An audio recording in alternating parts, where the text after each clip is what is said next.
우리는 하나님의 자녀 주 사랑 안에 우리 거할 때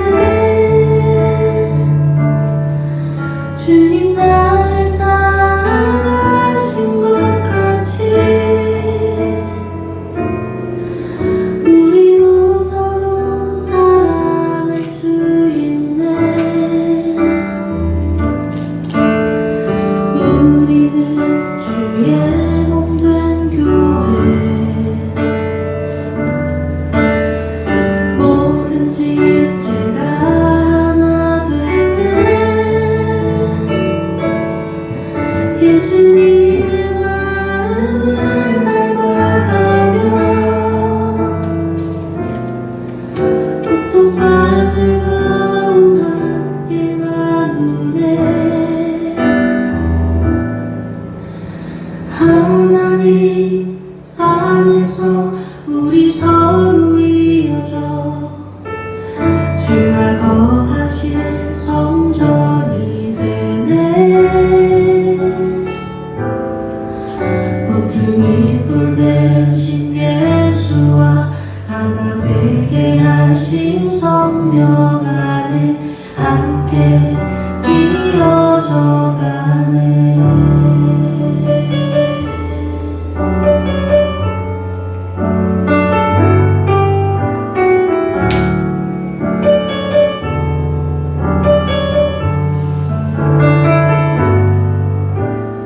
우리는 하나님의 자녀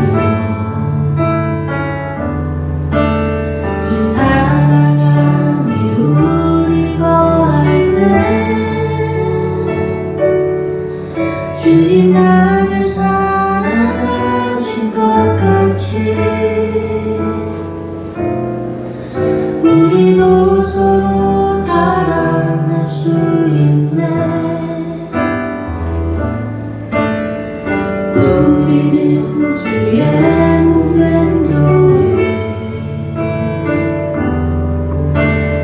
뭐든지 제가 하나 될 때 예수님의 마음을 닮아가며 고통과 즐거움 함께 나누네. 하나님 안에서 우리 서로 이어져 주가 거하실 성전이 되네. 모퉁이 돌 대신 예수와 하나 되게 하신 성령 안에 함께 지어져 가네. 하나님 안에서 우리 서로 이어져 주가 거하신 성전이 되네. 모퉁이 돌 대신 예수와 하나 되게 하신 성령 안에 함께 지어져 가네. 모퉁이 돌 대신 예수와 하나 되게 하신 성령 안에 함께 지어져 가네.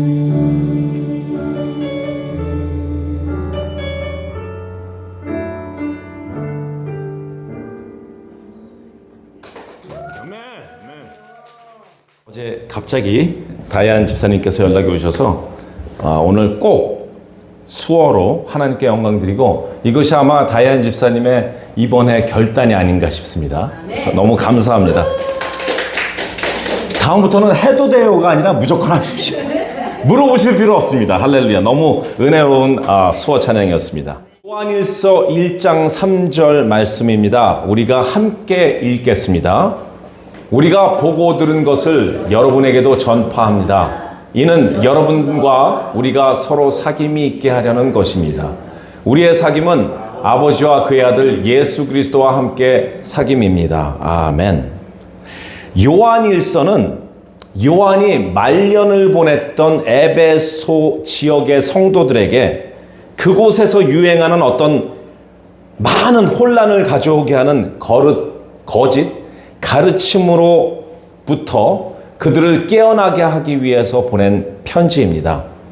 조금 전 읽은 본문에서 우리가 바로 요한과 그의 친구들, 다시 말해서 제자들이죠. 제자들이 보고 들은 것이라고 했는데 과연 무엇을 보고 들은 것이라고 했는지에 대한 대답은 바로 1절과 2절에 나와 있습니다. 이 글은 생명의 말씀에 관한 것입니다. 생명의 말씀은 태초부터 있었고 우리가 들었고 우리가 눈으로 보았고 우리가 주목했고 손으로 만져본 것입니다. 그 생명의 말씀이 나타나셨습니다. 우리는 아버지와 함께 계시다가 우리 앞으로 나타나신 그 영원한 생명을 보았습니다. 그래서 우리는 여러분들에게 영원한 생명을 증거하고 전파합니다. 태초로부터 있었고 지금도 있고 영원히 있을 생명의 말씀, 바로 그 말씀이 생명이 되어 나타내신 바 아버지와 함께 계시다가 우리에게 나타나신 영원한 생명, 말씀이 육신이 되어 오신 분 누구시겠습니까? 바로 예수님이죠. 바로 예수님을 말하는 것입니다. 특히 요한과 제자들은 예수님과 함께 마시고 대화하고 생활하고 가르침과 말씀 선포와 또 치유의 과정들을 다 증거하였고 또 예수님의 사역을 현장에서 도와드렸기 때문에 그렇게 손으로 만진 바라라고 표현까지 했습니다. 자, 그럼 그 생명의 말씀 그리고 생명으로 나타나신 예수님을 오늘 읽은 본문 3절에서 여러분들, 바로 여러분들이라고 하는 그 여러분들은 그 편지를 받은 원독자들, 오리지널 리더들, first receiver들, 에베소 지역에서 믿는 자들 또는 에베소 지역에서 믿는 자들 중에서 지금 거짓 가르침에 의해서 완전히 혼란 가운데 있는 사람들, 그리고 나아가서는 지금 이 자리에 모여있는 우리 모두에게 전하고 싶은데 그 전하고 싶은 이유가 무엇인지 아십니까? 바로 예수를 구원자로 믿는 모든 사람들이 서로 사귐이 있게 하려는 것이고 또한 아버지와 그의 아들 예수 그리스도와 함께 사귐을 하기를 원하기 때문이라고 말했습니다. 기쁜 일과 슬픈 일, 좋은 일과 힘들었던 상황 속에서도 예수님을 나누고 예수님 안에서 함께 서로 사랑하고 의지하고 살기 위해서라고 말합니다. 믿는 우리들은 이것을 우리들만의 언어로 바로 교제라고 부릅니다. 오늘 다이안 집사님께서 아까 수어로 하신 그 찬양곡 교제잖아요. 서로 사귐 있게 만드는 것. 교제의 사전적 의미는 우정을 나누던지 이성인 경우에는 사랑을 나누는 것을 뜻하고 신앙인들에게서는 교제란 바로 믿음 안에서 예수님의 진리를 서로 나누고 하나가 되어 소통을 이루며 또 하나님 안에서 깊게 교류하는 의미를 가지고 있습니다. 교제를 헬라어론 코이노니아라고 부릅니다.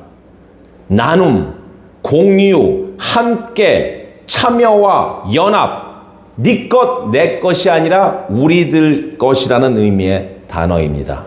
이 코이노니아 교제에는 세 가지 핵심이 있습니다. 바로 그것이 오늘 우리가 나눌 하나님의 감동입니다.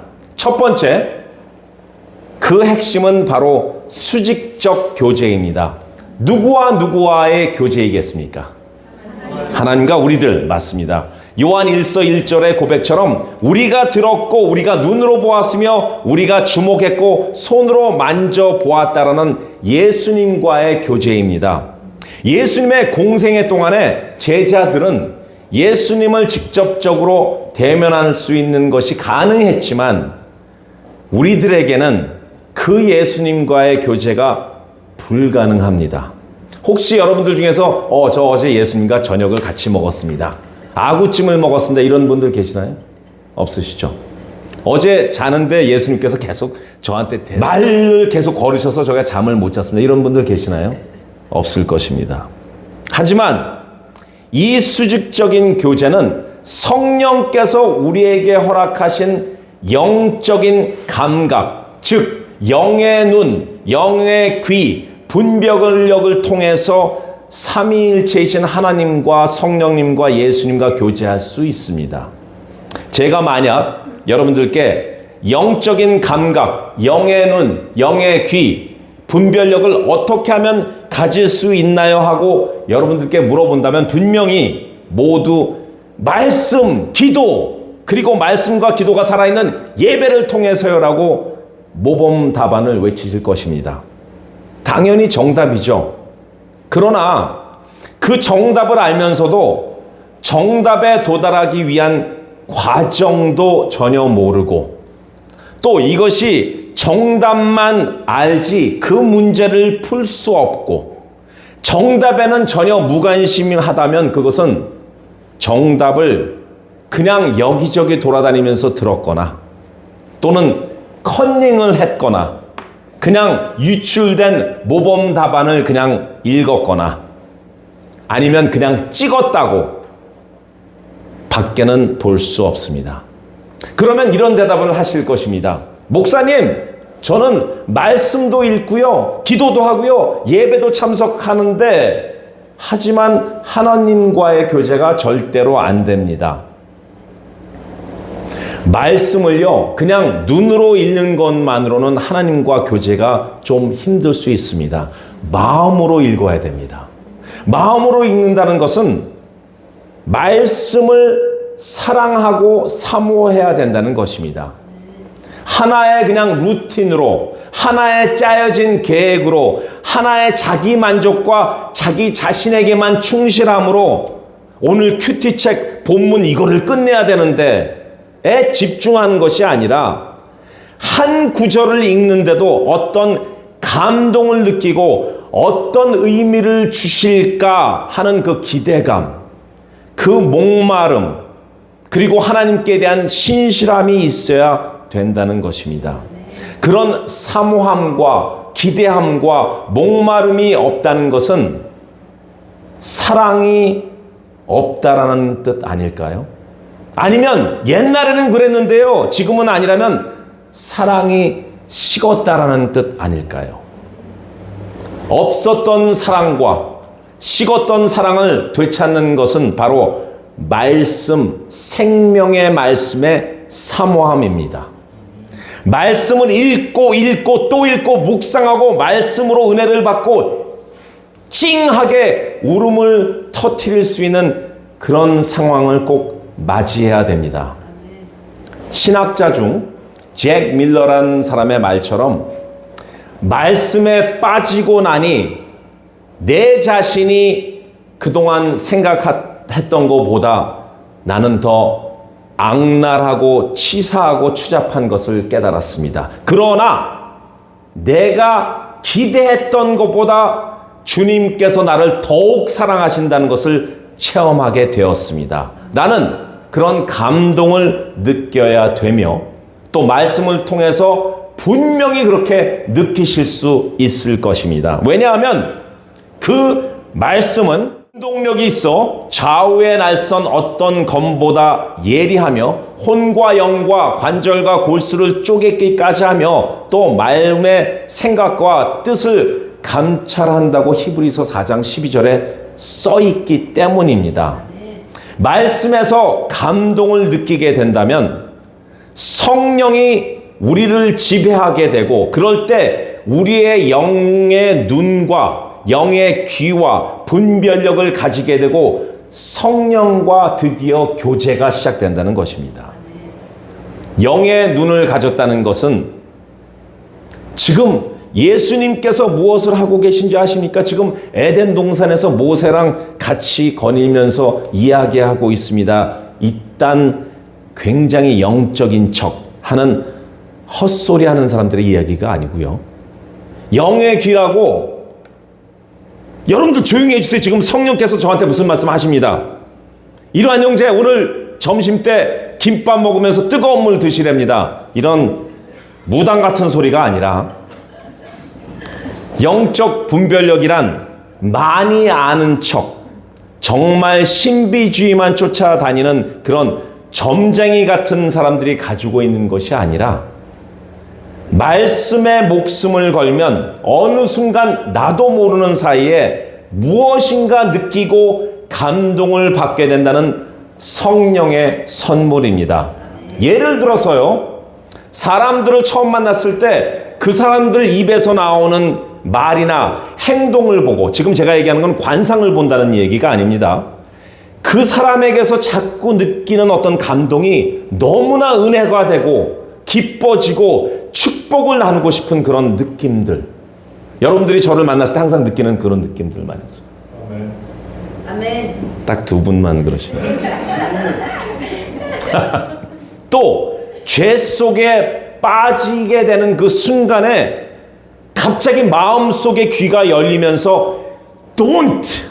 라는 감동이 느껴지는데, 꼭 성령께서 붙잡는 것 같은 느낌. 그래서 바로 그 죄에 들어가기 전에 디토어 한다든지 턴어라운드 해서 뛰쳐나오며 다시 제자리로 돌아오는 그런 현상들, 이런 모든 것들이 영적인 눈, 귀, 분별력들의 예입니다. 이런 모든 것들이 바로 말씀과 기도, 예배, 즉 오늘 나눈 성령과의 깊은 수직적인 관계 가운데 세워질 수 있는 영적인 교제인 것입니다. 두 번째, 이 코이노니아 교제의 두 번째 핵심은 바로 수평적인 교제입니다. 바로 성도 간의 교제입니다. 믿는 우리 모두는 그리스도란 나무에 달려있는 가지입니다. 그리스도 예수는 신실하시고 의로우신 분이시므로 그 나무는 최고의 열매를 맺는 나무입니다.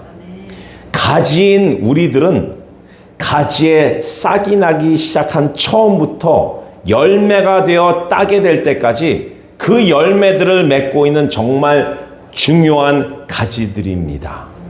한쪽에 있는 가지가 정말 너무 싱싱한 열매를 맺는데, 한쪽에 있는 가지는 벌레들이 뜯어먹고 썩어 들어가고 누가 지나가다 따먹고 몇 개 더 따고 훔쳐가고, 그럴 때마다 그 가지에서 새로운 열매가 나도록 옆에서 도와주는 가지 공동체의 가지들이어야 됩니다. 그리고 그런 벌레들이 공격이 오기 전에 서로 기도하고 중보하여 그런 공격에서 전심으로 다해 싸우며 서로 지켜주어야 됩니다. 그것이 바로 수평적인 교제의 의미입니다. 공동체에서 교제는 정말 기쁨으로, 즐거움으로 만나고 웃음꽃이 피고, 또 슬프거나 나쁜 일이 있을 때는 서로 힘을 모아서 기도하고 위로와 용기를 서로 불어 넣어 주어야 되는 교제가 꼭 일어나야 됩니다. 그런데 누군가 그런 얘기를 또 하죠. 교회도 사람들이 모이는 곳이라서 어쩔 수 없이 믿음의 교제는커녕 서로 싸우고 헐뜯고 뒷담화하고, 그래서 나는 교회를 떠납니다. 그런 분들이 너무나 많습니다. 안 나가 성도, 거꾸로 하면 가나안 성도죠. 더 이상 난 교회에 안 가겠다. 너무나 상처를 주기 때문에. 정말 창피한 이야기들입니다. 세상과 다른 거룩한 공동체라는 곳에서 그런 일들이, 아니 세상보다 더 악랄하게 비난하고 손가락질하는 곳이라고 소문난 그 자체가 크리스찬으로서의 명성이 떨어진 것보다도 예수님의 거룩한 이름에 먹칠을 한 것이 더 죄송한 것입니다. 그러기 위해서 모이면 세상 이야기를 해도 좋습니다. 당연히 세상 이야기 해야죠. 그러나 너무나 이상한 방향으로 누구를 험담하는 이야기가 나올 때 다시 예수님의 이야기로 방향을 트는 사람이 꼭 있어야 됩니다. 얼마 전 제가 아는 지인과 함께 점심을 먹는데 왼쪽에는 어떤 그룹이 있고 또 앞쪽에는 어떤 그룹이 있었어요. 손님들이 많고 막 시끌벅적해서 자기들의 대화에만 집중하지 다른 테이블에 있는 사람들은 신경을 쓸 틈이 없었습니다. 저희들은 가운데 있었거든요. 그런데 그 양쪽 테이블에서 들리는 소리를 듣는데 참 웃기는 것은요. 공교롭게도 이쪽은 성도님들의 테이블 같습니다. 누구 집사, 누구 권사, 누구 장로 뒷이야기를 너무나 적나라하게 하시는 것이에요. 근데 공교롭게도 이쪽 그룹은 목사님들 그룹 같아요. 일단 식사 전에 기도를 시작하는데 정말 멋진 성경의 구절들을 창세기부터 요한계시록까지 완전히 외워서 읽는 것처럼 줄줄줄한데 뭐 칼국수가 다 식겠더라고요.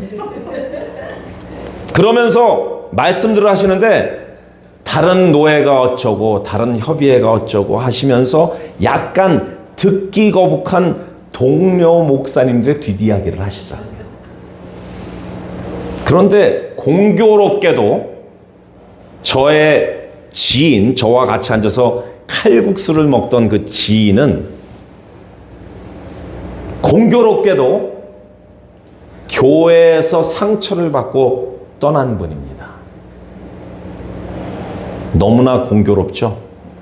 이것은 교제가 아니라 험담하는 험제인 것 같습니다. 제가 지어낸 말입니다. 험제.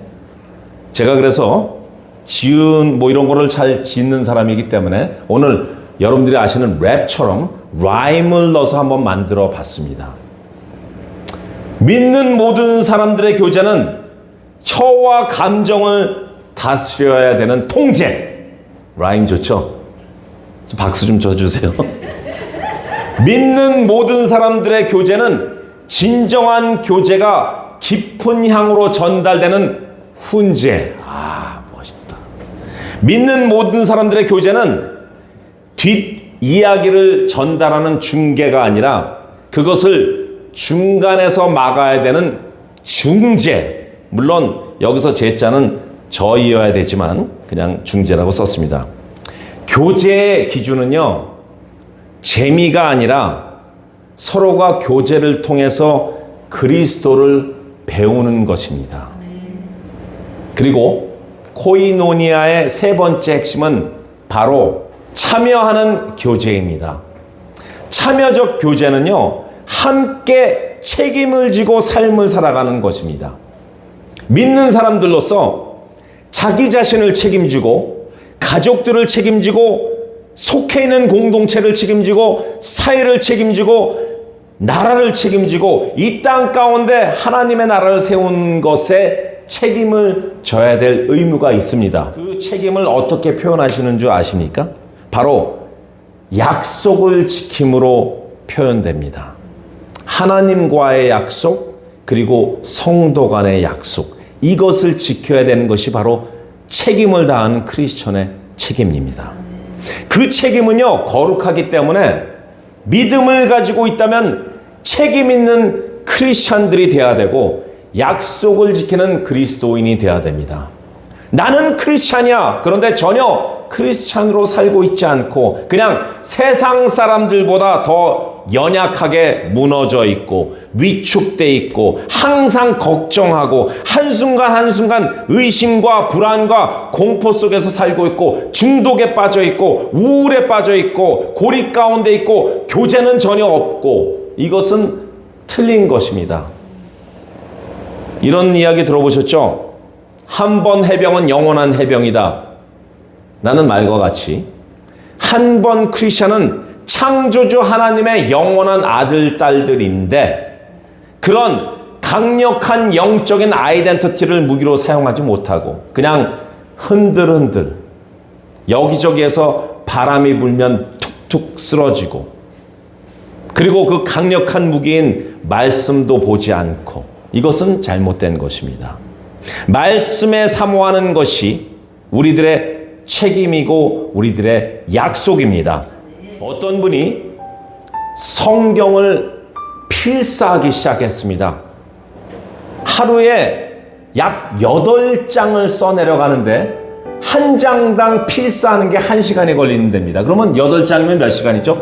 하루에 8시간을 손목이 아파가면서 써가는데 좀 밀렸어요. 그래서 그만두려다가 다시 마음을 잡고 시작하기 시작해서 12월 30일이 됐는데 보니까 레위기 7장까지밖에 안 끝낸 거예요. 레위기는 여러분도 아시다시피 27장까지 있지 않습니까? 20장이 모자른 거예요. 오늘 12월 30일인데. 근데 하나님과 약속을 했었거든요. 레위기는 내가 요번 해 2025년도 12월 31일까지 끝내겠다. 그런데 아직 20장이 남은 것이에요. 그런데도 불구하고 하나님과의 약속과 나 자신과의 약속을 지키기 위해서 계속 써내려갔더니 12월 31일 오후 6시 10분 우리 송구영신 예배 시작인 50분 전에 하나님과의 약속을 결국 지켰답니다. 그리고 만족감 가운데 그 쓴 것을 보니까 2026년도에 가족들과 하나님께 결단하는 그 약속이 그 안에 들어있다는 것이에요. 그 감동을 받았다는 것이에요. 그리고 교회에 나왔더니 송구영신 예배의 주제가 바로 그 주제였다는 것입니다. 할렐루야죠. 코이노니아는 구경하는 신앙이 아니라 바로 이런 책임을 가지고 약속을 지키고 공동체에 참여하는 신앙입니다. 그래서 우리가 소속감에 대해서 이야기하지 않았습니까?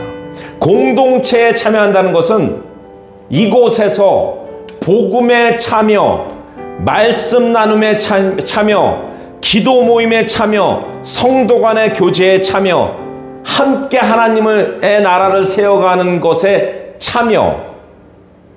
난 내 것, 내가 할 일만 하면 돼가 아니라 함께 공동체를 진정한 교제를 통해서 이루어 나가길 예수 그리스도의 이름으로 축원드립니다. 나와주시죠.